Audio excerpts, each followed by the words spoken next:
I am Dr. Anupama Manvachar. I was previously working in Ramakrishna Hospital, Ramnagar. I am a medical officer. The blood was not required that much for the people because the operations was less and vehicles were less, so the accident it was less in the Ramnagar. So nowadays what happened, because of the highway, so many accidents and so many multi-specialties has come, hospital have come.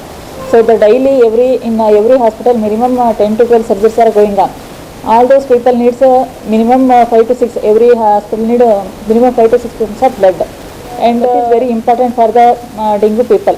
And so many other components are there in the blood, like white blood, platelet count, platelets, and so many other components are there.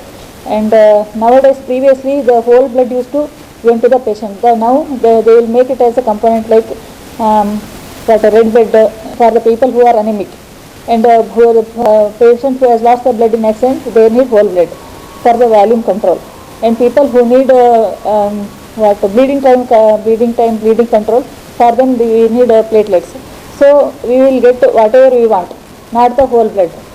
So that is the use of this blood bank. Patient comes as a donor by his wish only, not by forceful willing. By his wish only when he comes. First suddenly we won't take the blood. First we will confirm his blood group.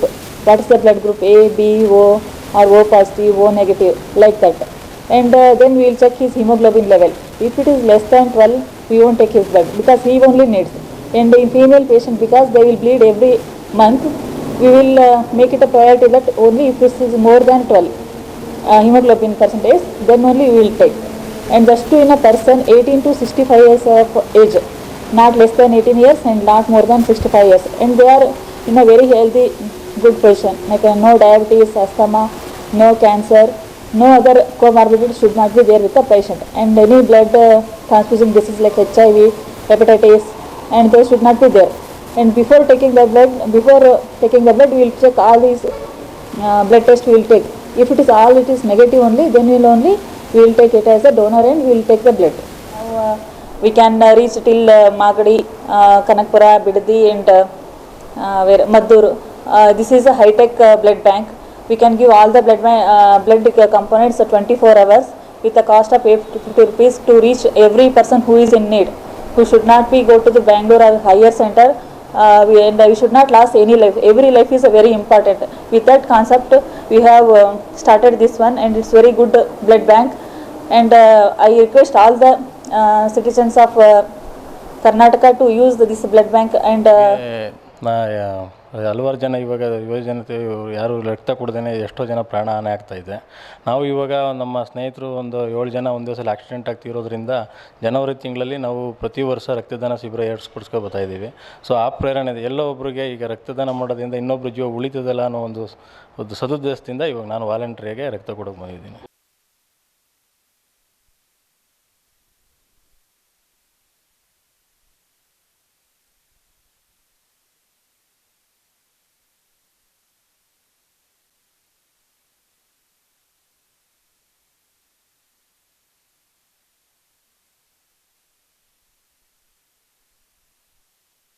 ಬೆಳ್ಳಿ ನಿಧಿನಲ್ಲಿ ಹಿರಿಯ ಪ್ರಯೋಗಶಾಲಾ ತಂತ್ರಜ್ಞನಾಗಿ ಕೆಲಸ ಮಾಡ್ತಾಯಿದ್ದೀನಿ. ಹಾಗೆ ಬೆಳ್ಳಿ health and social service ಫೌಂಡೇಶನ್ನ ಪ್ರಧಾನ ಕಾರ್ಯದರ್ಶಿಯಾಗಿದ್ದೀನಿ. ನಮ್ಗೆ ಯಾಕೆ ಇಲ್ಲಿ ಬೆಳ್ಳಿ ಬ್ಲಡ್ ಬ್ಯಾಂಕ್ ಅಂತೇಳಿ ಇಲ್ಲಿ ರಾಮನಗರದಲ್ಲಿ ಸ್ಟಾರ್ಟ್ ಮಾಡಬೇಕು ಅಂತ ಅನಿಸ್ತು ಅಂದರೆ, ಮುಂಚೆ ನಾವು 15 ವರ್ಷದಿಂದನೂ ಬೆಂಗಳೂರಿಗೆ ಹೋಗಿ ಲ್ಯಾಬ್ ಟೆಕ್ನಿಷಿಯನ್ ಆಗಿ ಮತ್ತು ಟೆಕ್ನಿಕಲ್ ಸೂಪರ್ವೈಸರ್ ಆಗಿ ಎಲ್ಲ ಕೆಲಸ ಮಾಡ್ತಾಯಿದ್ವಿ. ಇಲ್ಲಿ ಯಾಕೆ ರಾಮನಗರದಿಂದ ಎಲ್ಲರೂ ಪೇಷಂಟ್ಸ್ ಎಲ್ಲ ಬೆಂಗಳೂರಿಗೆ ಬಂದು ಬ್ಲಡ್ ಕಲೆಕ್ಟ್ ಮಾಡ್ಕೊಂಡೋಗಿ ಇಲ್ಲಿ ಟ್ರಾನ್ಸ್ಫ್ಯೂಷನ್ ಮಾಡಿಸ್ಕೊಳ್ತಾಯಿದ್ರು. ಇಲ್ಲಿ ಅವಶ್ಯಕತೆ ಇಷ್ಟೊಂದಿದೆ, ಇಲ್ಲಿ ಯಾರೂ ಯಾಕೆ ಮಾಡ್ತಾನೆ ಇಲ್ಲ ಬ್ಲಡ್ ಬ್ಯಾಂಕು. ಒಂದು ರಾಮನಗರ ಗೌರ್ಮೆಂಟ್ ಹಾಸ್ಪಿಟ್ಲಲ್ಲಿ, ಡಿಸ್ಟಿಕ್ ಹಾಸ್ಪಿಟ್ಲಲ್ಲಿ ಇದ್ದಿದ್ದ ಬ್ಲಡ್ ಬ್ಯಾಂಕು ನಾವು ಮಾಡೋಕ್ಕಾಗೋದಿಲ್ಲ ಅಂಥೇಳಿ ರೆಡ್ ಕ್ರಾಸ್ ಅವರು ಮತ್ತು ಡಿಸ್ಟಿಕ್ DC ಅವ್ರಿಗೆಲ್ಲ ಲೆಟ್ರ್ ಕೊಟ್ಟು ಅದೆಲ್ಲ ಈ ಥರ ಎಲ್ಲ ಕನ್ಫ್ಯೂಷನ್ಸ್ ಆಗಿ ಇದೆಲ್ಲ ಮಾಡಿದ್ದಾರೆ. ಇಲ್ಲಿ ಯಾಕೆ ನಾವೇ ಒಂದು ರಕ್ತನಿಧಿ ಸ್ಥಾಪಿಸಿ ಒಂದು ಸರ್ವಿಸ್ ಯಾಕೆ ಕೊಡಬಾರ್ದು ಅಂಥೇಳಿ ಒಂದು ಐಡಿಯಾ ಬಂತು. ಇದು 4 ತಿಂಗಳಿಂದ ಪ್ರೋಸೆಸ್ ಮಾಡಿ ಡೆಲ್ಲಿಗೆಲ್ಲ ಲೈಸೆನ್ಸ್ ಕಳಿಸಿ ಮತ್ತು ಡೆಲ್ಲಿಯಿಂದ ಅವರು ಡ್ರಗ್ ಇನ್ಸ್ಪೆಕ್ಟರ್ಸ್ ಬಂದು ಚೆಕ್ ಮಾಡಿ ಎಲ್ಲ ಪ್ರತಿಯೊಂದನ್ನು ಕರೆಕ್ಟಾಗಿ ಮಾಡಿದ್ದೀರ ನೀವು, ಕೆಲವೊಂದು ತಪ್ಪುಗಳಿದ್ದಾವೆ ಅದನ್ನು ಸ್ವಲ್ಪ ತಿದ್ಕೊಳ್ಳಿ ಅಂತೇಳಿ ಅವರು ಒಂದು ಸ್ವಲ್ಪ ಗೈಡ್ಲೈನ್ಸ್ ಕೊಟ್ಟು ಮಾಡಿ ನೀವು ತುಂಬ ಒಳ್ಳೆ ಕೆಲಸ ಮಾಡ್ತಾಯಿದ್ದೀರಾ ಅಂಥೇಳಿ ಅವರು ಡ್ರಗ್ ಇನ್ಸ್ಪೆಕ್ಟರ್ಸ್ ಎಲ್ಲ ಹೇಳಿ ಒಂದು ಸ್ವಲ್ಪ ಎನ್ಕರೇಜ್ ಮಾಡಿ ಇದು ಮಾಡಿದ್ದಕ್ಕೆ ಇಲ್ಲಿ ಸ್ಥಾಪನೆ ಮಾಡಿದ್ದೀವಿ. ಇದ್ರ ಉಪಯೋಗ ಬಂದು ಎಲ್ಲ ರಾಮನಗರ ಜನತೆ, ರಾಮನಗರ ಹಾಗೂ ಕನಕಪುರ, ಮಾಗಡಿ, ಚನ್ನಪಟ್ಟಣ 4 ತಾಲೂಕಿನವರು ತೊಗೊಬೋದು.